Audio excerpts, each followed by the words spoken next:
Don't write me up. This is my father's police badge. Samantha Blake, a 20-year-old woman, lifts a captain's shield with her left hand as if it's a permission slip.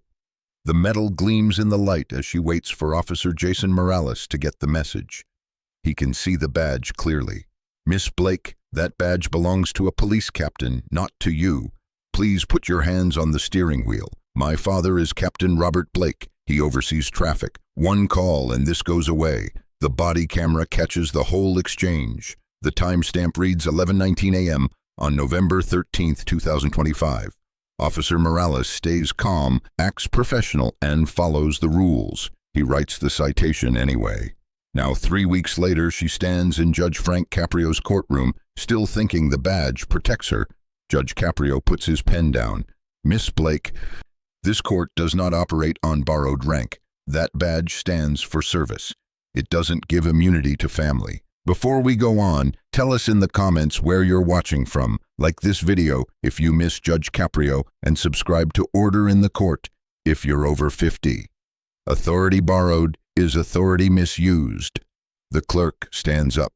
Case number 2025 TR 6112, City of Providence versus Samantha Lynn Blake.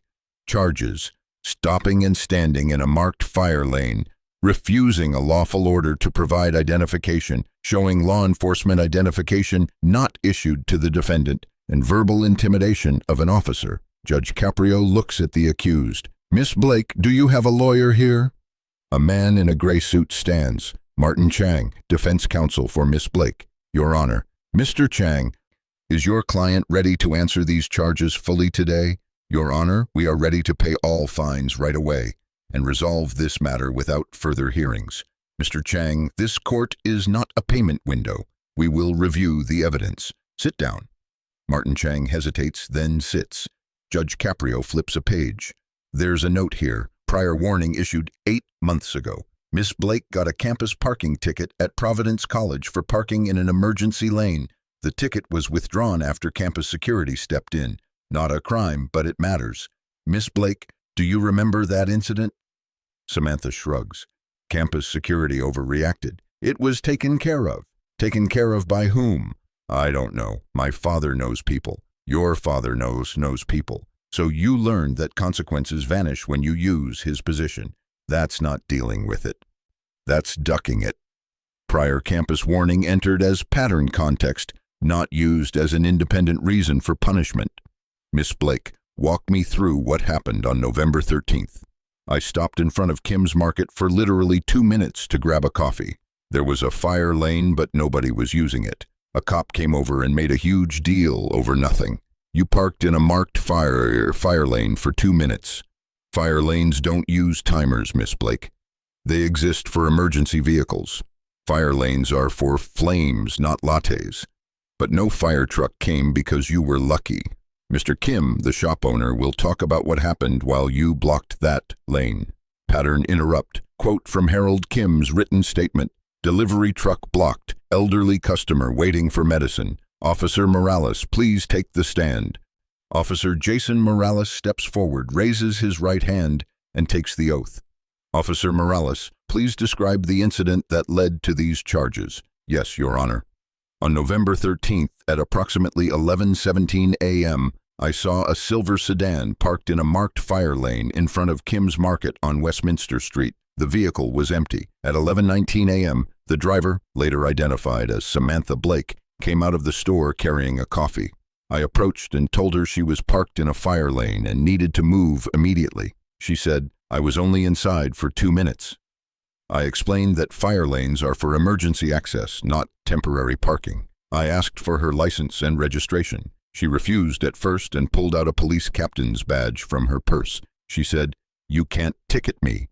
This is my father's badge. I told her the badge didn't belong to her and had no effect on the violation. She said, Write it. I'll have you walking school crossings. Judge Caprio pauses. Officer Morales, did you see that statement as a threat?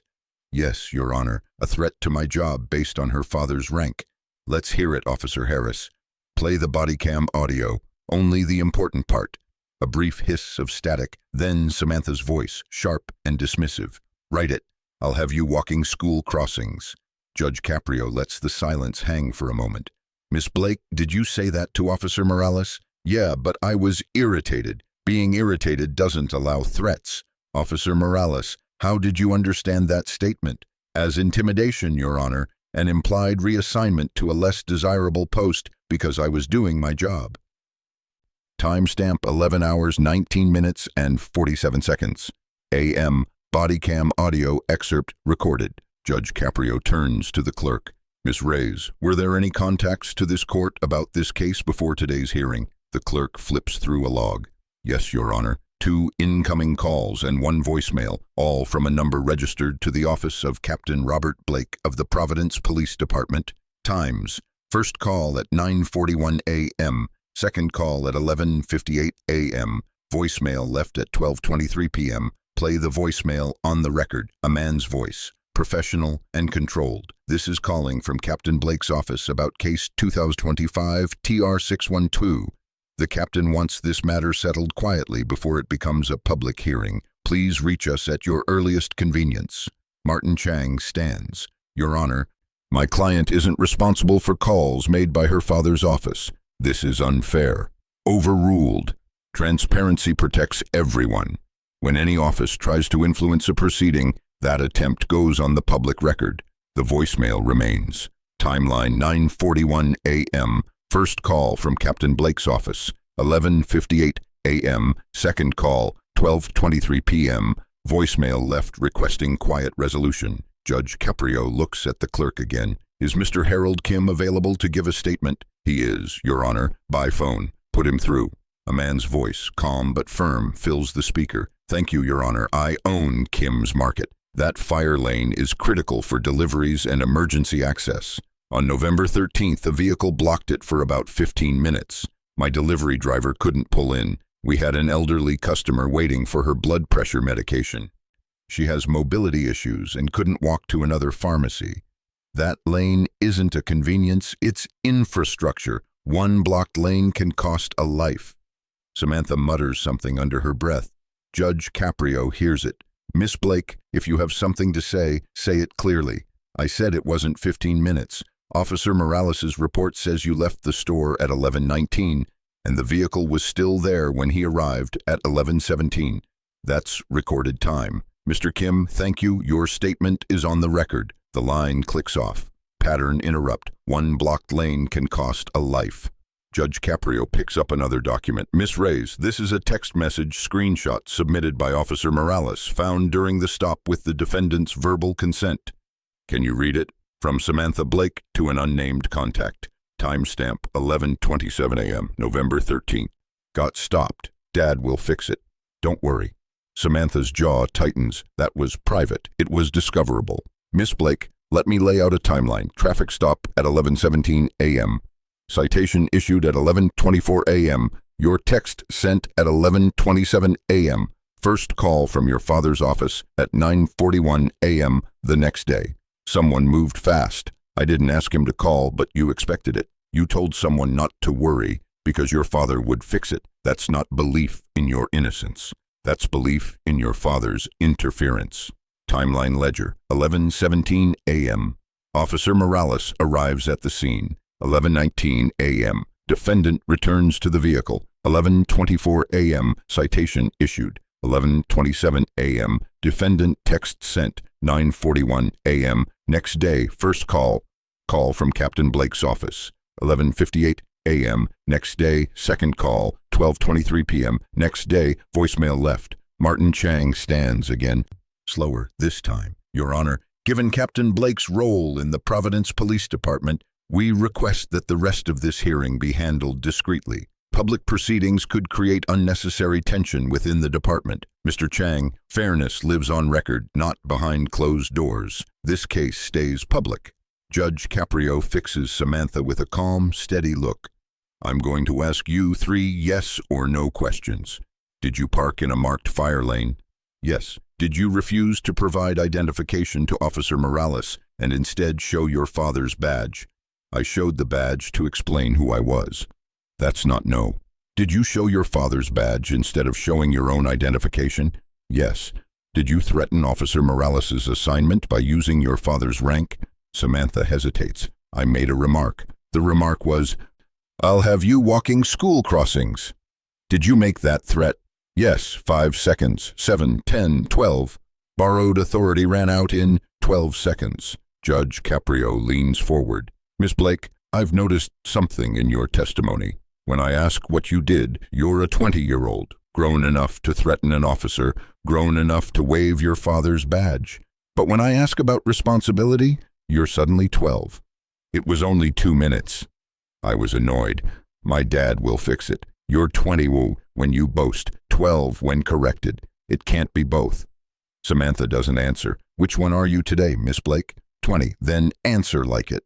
Here are my findings. The evidence is overwhelming. Officer Morales's body camera footage, Mr. Kim's testimony, your own admissions, and the timeline of calls from your father's office show that you parked in a fire lane, refused lawful orders, displayed law enforcement identification not issued to you, and verbally intimidated an officer by threatening his assignment.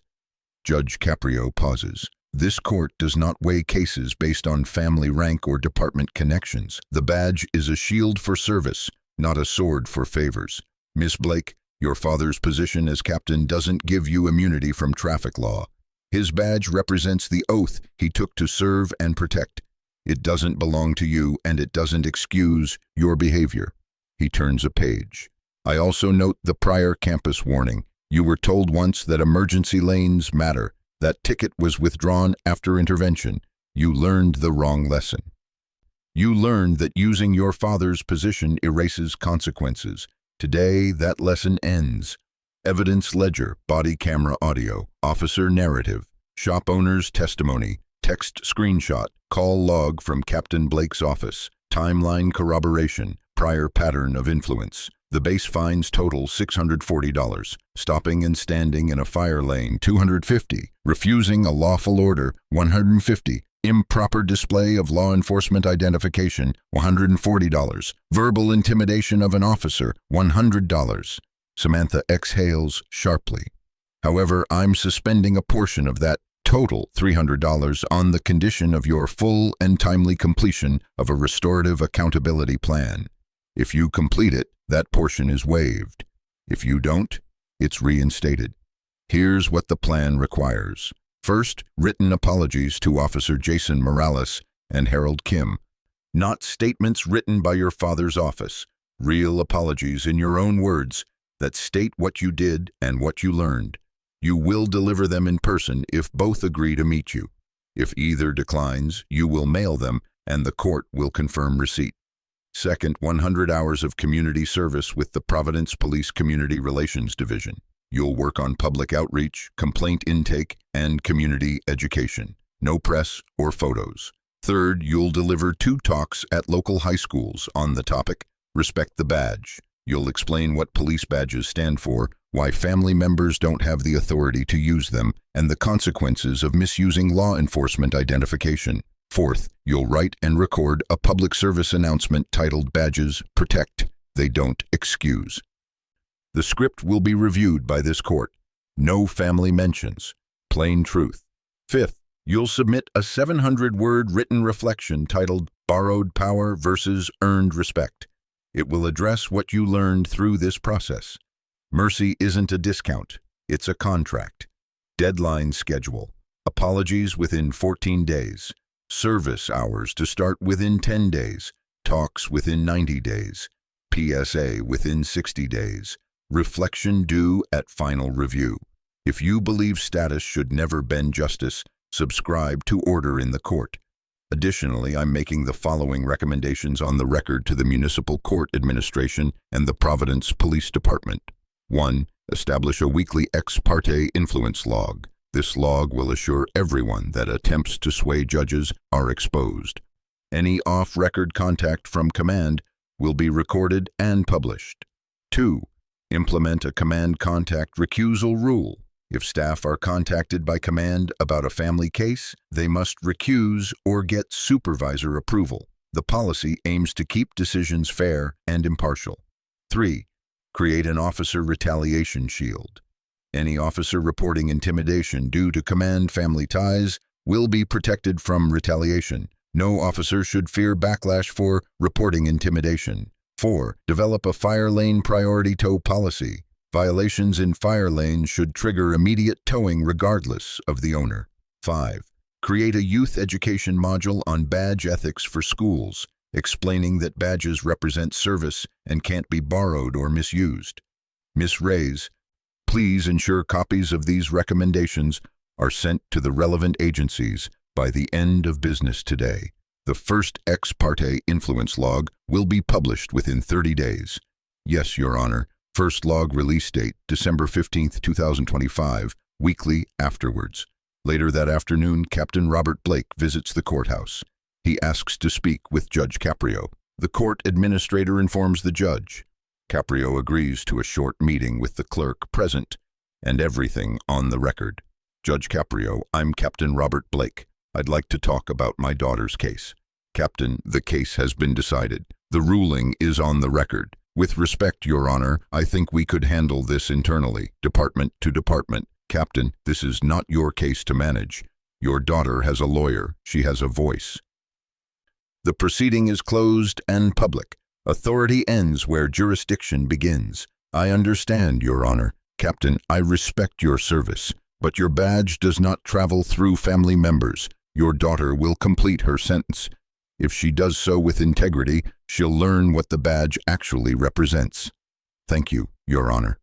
Clerk note entered. 4:37 p.m. Meeting with Captain Blake. Case status explained. No further action. Over the next 4 months, Samantha completes the plan piece by piece. December 8th. Email receipt. Written apology delivered to Officer Morales. First draft rejected. Too formal. Clearly written by someone else. Second draft accepted. I tried to use my father's badge to avoid responsibility. That dishonored him and his work. I'm sorry. Officer Morales' reply. Apology accepted. Respect is earned by how you behave when no one can help you. December 10th. Email receipt. Written apology delivered to Harold Kim. He replies, thank you. Fire lane saves seconds that save lives. December 14th to March 28th. Service logs from Police Community Relations. 100 hours completed over 14 weeks. Weekly summaries show progression. Week 3, assisting with public inquiries. Professional, on time. Week 8 helped coordinate a neighborhood watch meeting. Residents responded well. Week 12 led a session on community trust. Asked thoughtful questions about how families affect officers' reputations. January 20th and February 28th. High school talk completion certificates. Attendance was 94 students. One teacher said she admitted misusing her father's badge, and students respected that. February 15th. PSA script submitted. First draft rejected by court for defensive tone. Clerk's note. Remove justifications. Explain consequences clearly. March 5th. Revised PSA. Script approved. Recording submitted March 10th. Script excerpt. I waved my father's police badge like it was mine. It wasn't. Badges represent service and sacrifice. They don't belong to family members. They can't excuse bad choices. Respect the badge by understanding what it means. March 25th. 700-word reflection submitted. Excerpt. I thought my father's badge gave me permission to ignore rules. I didn't understand that each time I invoked his rank, I made his job harder. When I threatened Officer Morales' assignment, I weaponized authority I didn't earn. Power borrowed is power misused. Respect isn't inherited. It's earned through conduct. Compliance ledger. 100 hours logged. 2 talks delivered. 1 PSA approved. 2 apologies accepted. 1 reflection filed. $340 balance remaining. 4 months after the original hearing, Samantha returns to court for final review. Judge Caprio reviews the submitted documents, service logs, talk certificates, apology receipts, PSA recording, and written reflection. Miss Blake, I've read everything. Summarize what you learned. Samantha stands. She's alone. No lawyer, no father, no representative. Your Honor, I learned that badges stand for service, not status. When I waved my father's badge, I dishonored what it stands for. When I told Officer Morales I'd have him walking school crossings, I tried to weaponize authority I didn't earn. When I expected my dad to fix it, I acted like accountability was optional. It's not. My father earned his badge through service. I can't borrow it to avoid consequences. What did you learn from working with community relations? That officers build trust through consistency, not connections. That when family members misuse badges, it damages that trust. That every time I invoked my father's rank, I made his job harder. What did you learn from Officer Morales? That respect is earned by how you behave when no one can help you. He treated me fairly even after I threatened him. That's the integrity badges represent. Judge Caprio nods. You stopped carrying a borrowed badge and started carrying real accountability. He signs a form. I'm waiving the suspended $300. You still owe $340 total, payable in installments. Your community service is complete. Your reflection shows genuine understanding. This matter is closed. Thank you, Your Honor. Don't thank me. Thank the people who taught you what the badge really means. Should badge misuse require service with the Police Community Division? Yes or no? Subscribe for Judge Caprio. 6 months later, the policies take effect. The weekly ex parte influence log launches. The first quarter shows 2 contact attempts from command-level staff, both documented, both handled per protocol. 0 cases show evidence of influence on outcomes. The command contact recusal rule is implemented. Officers and staff report increased confidence in handling cases involving command families. The Officer Retaliation Shield Protocol is activated. 1 officer files a report in the first 6 months. Investigation confirms no retaliation occurred. Fire lane priority tow policy is adopted citywide. Fire lane violations receive immediate towing regardless of the owner. Emergency vehicle access times improve by 14%. Youth education module on badge ethics is distributed to 31 schools. Post-program surveys show 89% of students show improved understanding of law enforcement authority and limitations. Press excerpt. Caprio Court implements badge misuse prevention reforms. 1 year after the hearing, Judge Frank Caprio receives a handwritten note on plain paper with no letterhead. Your Honor, I wanted you to know that I've continued volunteering with community relations. I'm not required to anymore. I choose to. Last week, a resident thanked me for helping her file a complaint. She said she was nervous, but I listened and helped. I thought about Officer Morales, who treated me fairly even after I threatened him. I'm grateful you didn't let my father's badge erase that lesson. Thank you for teaching me what badges really protect. Respectfully, Samantha Blake. Judge Caprio files the note and writes a single line in his bench book. She entered carrying a borrowed badge and left carrying real accountability. On a quiet Friday afternoon, Judge Caprio finishes his last case of the week. Before leaving, he pulls up the docket from that Wednesday morning, the one where Samantha Blake waived her father's badge and learned that some things can't be borrowed. He thinks of her standing in the community relations office, answering phones, listening to residents, learning what service actually means. He thinks of Officer Morales, who stayed professional even when threatened. He thinks of the 5, 7, 10, 12 seconds of silence after she said she'd have him walking school crossings. He writes one final note for the case file. Badges protect downward, not upward.